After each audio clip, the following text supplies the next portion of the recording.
Bonjour, bonjour, chers abonnés sur ma nouvelle chaîne, chers passionnés amis des oiseaux, des canaris et des chardons. Et encore une deuxième vidéo la journée. Il s'agit de la suite de la première vidéo qui parle de la mégabactériose, donc la partie 2.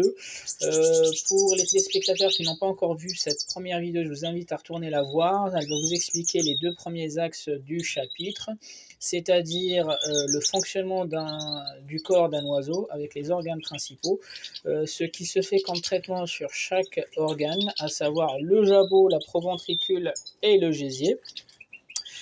Et comment fonctionne la mégabactériose? C'est quoi la mégabactériose? C'est une bactérie qui existe dans la proventricule à une bonne proportion, mais une fois que le pH de la proventricule est déséquilibré, ça fait surreproduire la mégabactéria qui va migrer de la proventricule vers le reste du système digestif en causant des dégâts parce qu'elle va se nourrir des vitamines, des enzymes et des protéines de l'oiseau pour se reproduire, en laissant au reste des organes qu'une fine partie des vitamines qui ne pourra pas assurer la régénération des cellules, telles que le bréchet. C'est pour ça ça finit, devient, on dit la maladie de la lame, je pense, de mémoire. En langage populaire, on dit ça, hein, les éleveurs ils parlent de la maladie de la lame, je pense. C'est dû au bréchet qui est saillant. Pourquoi il est saillant? Parce que les cellules ne sont pas régénérées normalement, parce qu'il ne reste pas beaucoup de protéines. Malgré que l'oiseau il se nourrit, il ne reste pas beaucoup de protéines pour assurer le bon fonctionnement de son corps. Malheureusement, donc là je reprends la suite, malheureusement les éleveurs ils ne peuvent détecter plutôt cette maladie-là que lorsqu'il est trop tard, quand on commence à voir les premiers signes sur l'oiseau, à savoir qu'il se met en boule, à savoir qu'il ne se nourrit pas ou il fait semblant de se nourrir alors qu'il n'a pas d'énergie pour décortiquer les graines, ou il les avale, il les recrache, etc. Donc une fois qu'on voit ces signes-là sur l'oiseau, c'est vraiment trop tard pour le soigner. Il reste toujours un pourcentage de réussite, hein, mais c'est vraiment le pourcentage il est vraiment fin, entre 7 et 5% quand on arrive à ce stade-là. Donc l'idéal, c'est de prévenir. Donc comme je vous ai expliqué, les boissons, le pH, il faut maîtriser le pH des boissons qu'on donne à nos oiseaux, parce que c'est nous qui sommes responsables de ce qu'on leur donne, et c'est nous qui sommes responsables de savoir ce qu'on leur donne comme boisson, acide ou pas acide. Plus les boissons sont acides, mieux c'est. Je répète ou je rappelle, acide, c'est le pH entre 0 et 7. Voilà, donc l'eau du robinet, elle est entre 7 et 7,7. Le mieux, c'est de leur donner des boissons qui sont inférieures. L'idéal, c'est 4.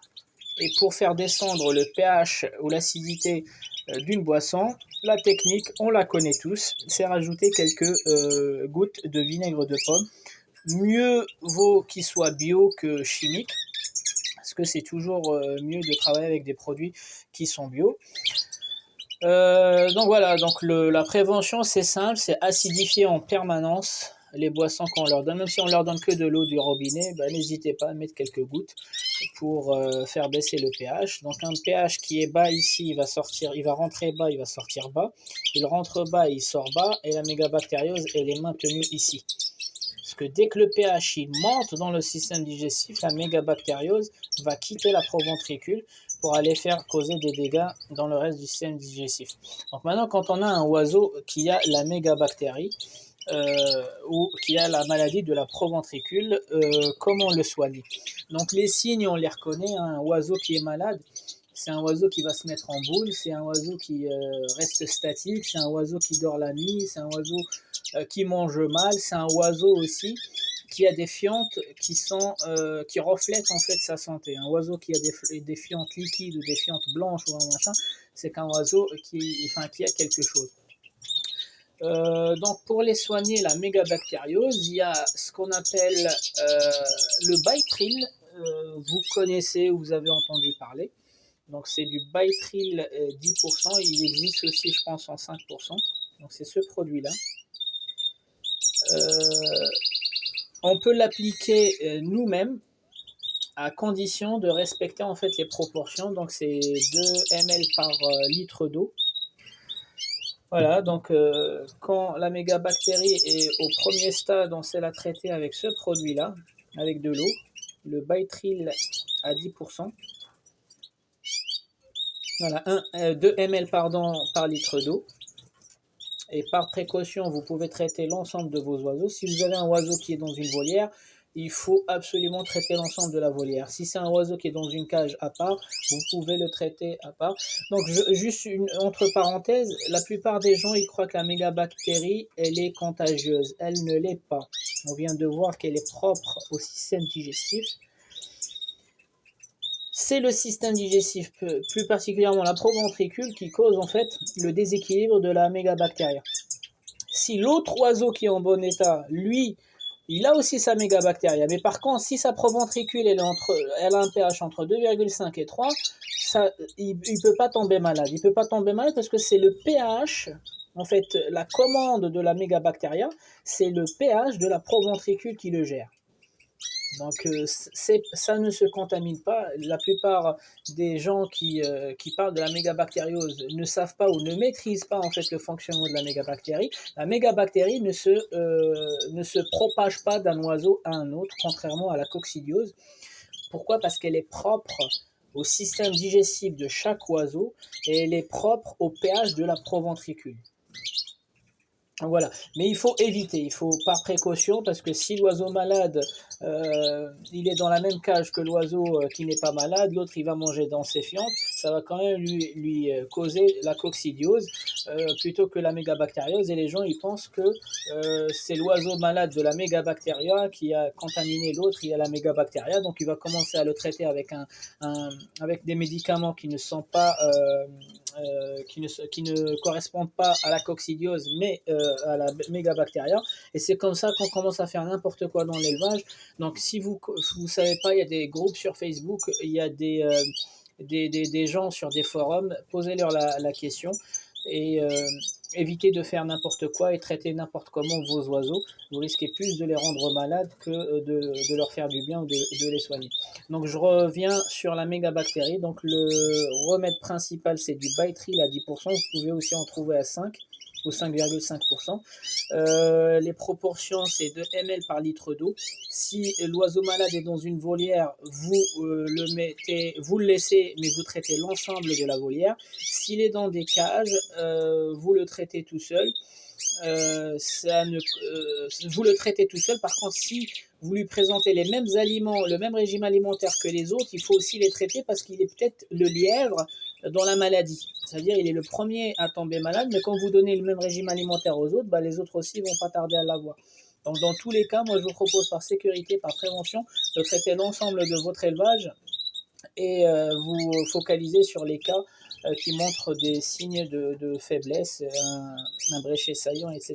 Donc le traitement principal, c'est celui-ci. Vous pouvez l'obtenir auprès de votre vétérinaire. Je vous déconseille encore une fois d'acheter les médicaments sur Internet. On ne sait pas ce qu'il y a sur Internet, surtout si ça ne vient pas d'un laboratoire. Mais si ça vient d'un laboratoire, il vous faut absolument une ordonnance. Donc les laboratoires ne vous le donnent pas sans ordonnance du vétérinaire. Si vous l'achetez sur Internet, il faut être accompagné lors de la première utilisation par un éleveur qui s'y connaît. Ça, c'est ce que je vous conseille.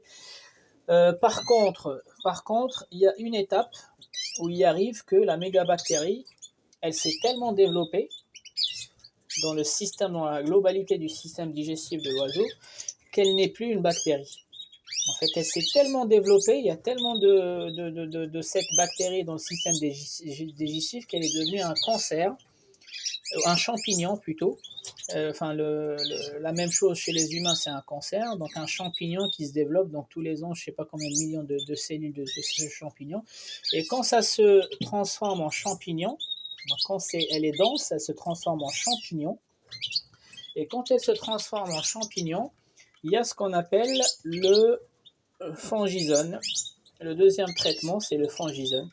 Donc, début de la mégabactériose, le Bytril avec de l'eau. Quand la mégabactérie se transforme en champignon, il faut, en plus du Bytril, rajouter du fangisone. C'est-à-dire, c'est vraiment le dernier stade de la mégabactéria. Le Bactrim tout seul, il n'est pas efficace contre un champignon. Quand elle est bactérie, le Bactrim, il est efficace. Quand elle devient un champignon, c'est ça qu'il faut rajouter, le Fongizone, et c'est pareil, c'est sur ordonnance de chez votre vétérinaire. Donc le Fongizone, c'est un médicament que les humains prennent aussi, hein, les enfants surtout quand ils ont des champignons dans la bouche. On leur prescrit ce genre de antifongique, je pense, ouais, Fongizone antifongique. Et on l'utilise aussi pour les oiseaux, donc on le combine avec le Bactrim pour pouvoir traiter le dernier stade de la mégabactérie. Certains oiseaux, ils ne boivent pas d'eau, ils ne mangent pas de graines quand ils sont malades. Il faut quand même leur administrer ça via une seringue. Ou bien, il faut ruser. Il faut prendre des perles de morbide qui sont molles après préparation. Vous mettez 2 ml d'eau dans 1 litre d'eau de Bactrim, 1 ml de Fongizone dans la même préparation, et vous prélevez une dose de ce mélange-là eau, plus les morbides. Vous laissez 1h30, 2 heures, et vous présentez ça à vos oiseaux. Déjà, les perles de morbides, elles sont gras, certes, mais elles sont acides. Donc moi, j'ai déjà fait le test. J'ai testé avec le pH mètre l'acidité des perles de morbide après préparation. Elles sont acides, elles sont à 6, donc ça reste toujours en dessous de 7,7. Donc elles sont à 6. Donc quand on présente les perles de morbide chez les oiseaux assez souvent, on les aide à maintenir en fait un pH inférieur dans la proventricule. Par contre, l'inconvénient de ces perles de morbide, elles sont trop grasses. Donc voilà, faut pas leur en donner tous les jours. 2 semaines, c'est largement suffisant pour équilibrer le pH de la proventricule et pour leur rapporter un peu de gras, mais pas plus. Donc, je répète rapidement, la mégabactérie en début de phase, le Bactrim avec de l'eau, c'est suffisant. Fin de phase, il faut rajouter une dose de Fongizone. Et si les oiseaux ne se nourrissent pas, ne boivent pas, il faut ruser, il faut utiliser le mélange sur les perles de morbide. Donc voilà. J'espère que ces 2 vidéos ont été un plus pour vous, pour ceux qui ne connaissaient pas, hein. Certains éleveurs connaissent tout ça, hein. Ça vient soit via d'autres éleveurs ou soit via l'expérience, hein, mais c'est dommage de perdre 15 oiseaux pour enfin comprendre le fonctionnement de la mégabactériose. Donc je vous ai fait ces 2 vidéos, j'espère que vous avez apprécié ces 2 vidéos, elles ont été constructives pour vous. J'espère faire le même type de démarche pour la pour la coccidiose, pardon. Prochainement. Vous avez remarqué que je parle avec des objets pour que ça soit le plus facile à comprendre, avec des cas concrets. Le test, les médicaments, parce que parler du Bactrim comme ça, du Fongizone comme ça, sans que les gens y connaissent, des perles de morbide, pour moi, vaut mieux parler avec des objets pour que ça puisse rentrer dans la tête de tout le monde. Et puis, si vous avez des questions, n'hésitez pas à me laisser des commentaires, je pourrai répondre. Je peux aussi apprendre de vous, les amis. On est tous passionnés. Et puis, je vous souhaite une bonne journée. Maintenant, vous faites attention. Il faut acidifier les boissons. Donc, le remède en prévention, c'est ça en fait. La donnée d'entrée principale, c'est ça, c'est que les aliments qu'on donne à nos oiseaux, il faut que ça soit avec un pH le plus minime possible. Et comme ça, on n'aura pas de problème de mégabactéries. Ciao, ciao!